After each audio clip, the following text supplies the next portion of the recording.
Welcome to the Summary of Knowledge and Skills, Guitar Fundamentals Level 1, Chapter 2. This video lesson is going to cover all of the topics that we covered in Chapter 2.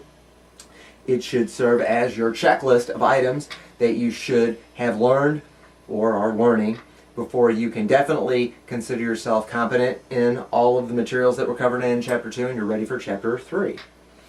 In Chapter 2 we covered the basic parts of the electric and acoustic guitar. So for example, you should be able to reel right off if somebody asks you what are the main parts of an electric guitar. You should be able to say, well, you've got the neck and the headstock, the tuners, you got the body with the pickups, you got the strings and the frets and the bridge and the switches and knobs, the output jack.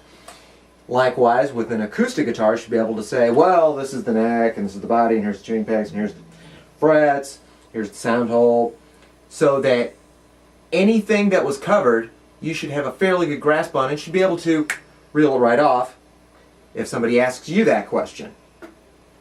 After that, we covered how to tune a guitar with a little tuner.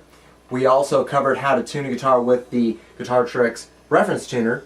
You should be able to understand how the process works, if not be able to do it yourself. That might take a little bit longer, and you definitely want to continue to work at that until you can tune it yourself. Finally, we talked about reading tablature so that you know the basic system of how to read the notes so that when you see the score on the screen or when you see the score in the book, that you know how that translates into what physical motions you need to cover to be able to do whatever is written down on the page or on the screen on the guitar. So, use that as your brief checklist of things that you should know or be able to do before moving on to Chapter 3. If you know all that stuff, if you got a good grasp of it, then you are ready for Chapter 3. We'll see you there.